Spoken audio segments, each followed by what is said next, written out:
महज 12 साल का लड़का थाने में जाकर पुलिस वालों से यह कहता है कि मैंने सरपंच के बेटे का कत्ल कर दिया। मैंने सरपंच के बेटे को 4 गोली मारी है। लेकिन पुलिस वाले को यकीन करने के बजाय वो लोग हंसने लगते हैं, क्योंकि उस लड़के की आयु महज 12 वर्ष की थी और छोटा सा अधमरा दिखने वाला ये लड़का कैसे कत्ल कर सकता है। इस तरह से वहाँ के सारे पुलिसकर्मी हंसने लगते हैं। दरअसल दोस्तों, ये घटना हरियाणा राज्य के पानीपत जिले के छोटे से कस्बे के उस कस्बे का नाम था उचाना, और उस कस्बे में श्यामवीर सिंह के पास 2 बच्चे थे। एक बच्चे का नाम था श्याम सिंह, जिसकी उम्र 12 साल थी, और लड़की का नाम सुनीता सिंह था। इसकी उम्र 16 साल के आसपास थी, और श्याम सिंह 7वीं क्लास में पढ़ता था और सुनीता सिंह 10वीं कक्षा में पढ़ती थी। और स्कूल जो उनके घर से मात्र 1 किलोमीटर की दूरी पर था, और हर रोज वो दोनों बच्चे स्कूल पढ़ने जाया करते थे। और स्कूल से 2 बजे के आसपास उन लोगों की छुट्टी हो जाया करती थी। जैसे ही वह दोनों घर पहुंचते थे, वह अपनी पढ़ाई लिखाई खत्म करके अपने कामों में व्यस्त हो जाते थे। श्याम सिंह के पिता एक रिटायर आर्मी अफसर होते हैं, और आजकल वह अपने खेतों में कामकाज करते हैं, यानी कि वह खेती बाड़ी का काम करते हैं।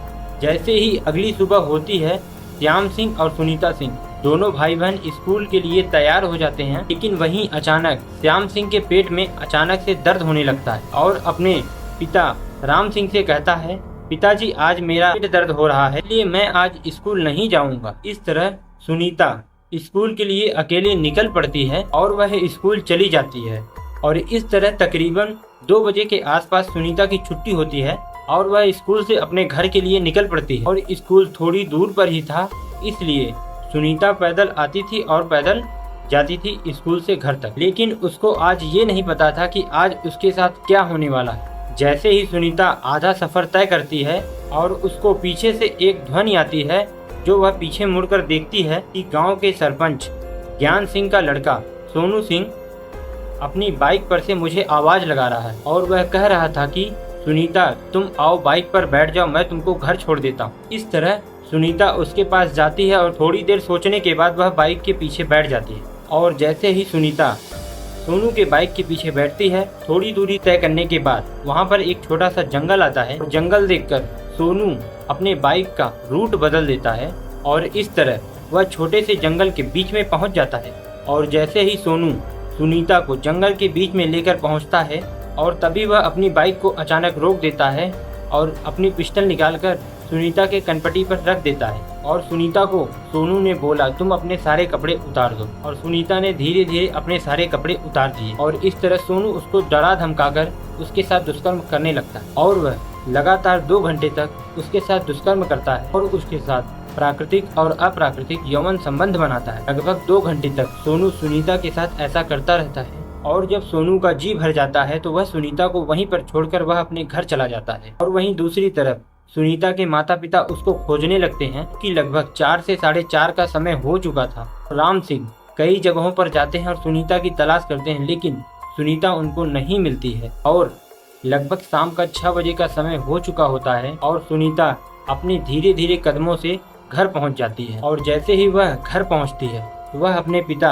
राम सिंह को अपने ऊपर बीती सारी घटना को बताती है। और यह सारी घटना महज 12 साल का लड़का श्याम सिंह भी सुन रहा होता है। और ये सारी घटना श्याम सिंह के मन में उभर जाती हैं, जिसका अंजाम बहुत ही बुरा होता है।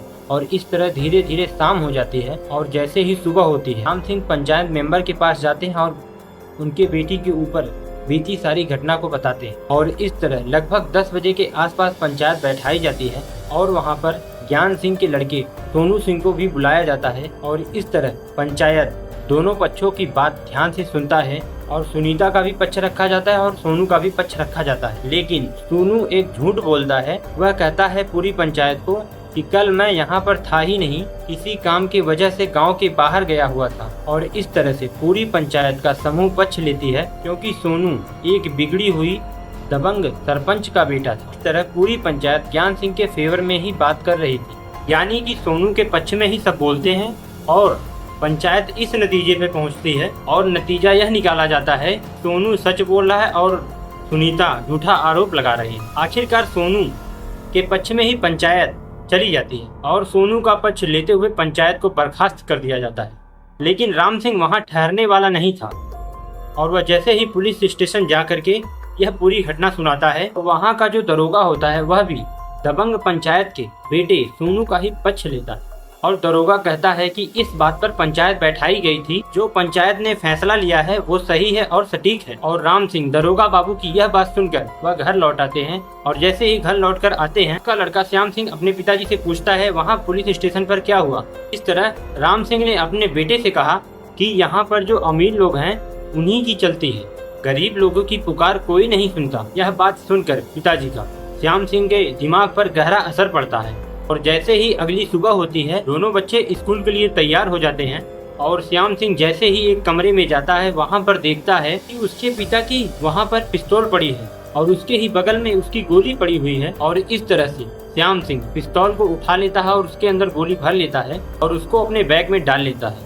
और जैसे ही दोनों बच्चे स्कूल के लिए निकलते हैं बीच रास्ते में जाकर वह अपनी बहन सुनीता से कहता है तेरे पेट में दर्द हो रहा है, मैं स्कूल नहीं जाऊंगा, तुम स्कूल अकेले चली जाओ।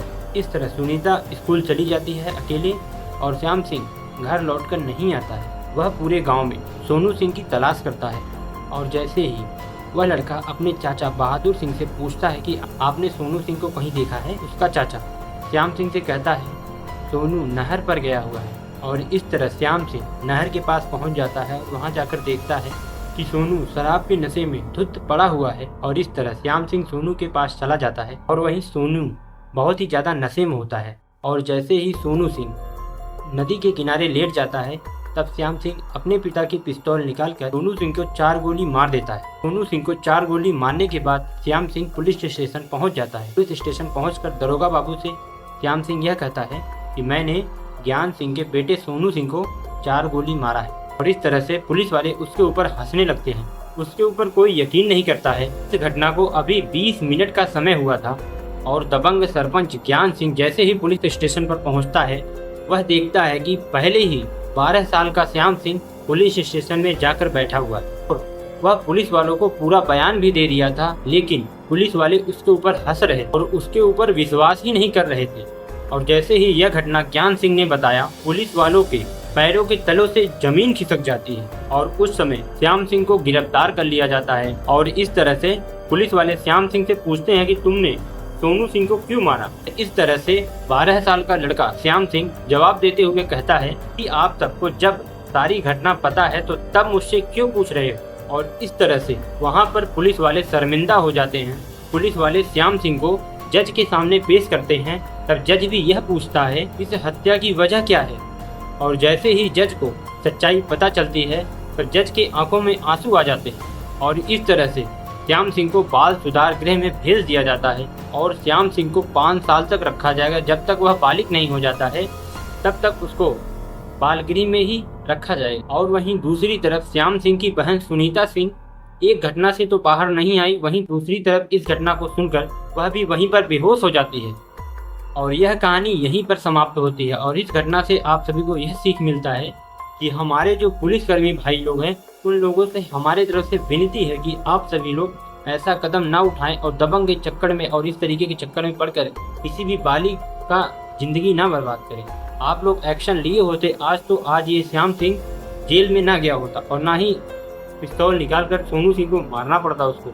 इस तरीके की घटना जब सामने आती है तो रूह कांप जाता है। बस यही घटना हम आपको रूबरू कराने के लिए आए थे। चलते हैं। जय हिंद, वंदे मातरम।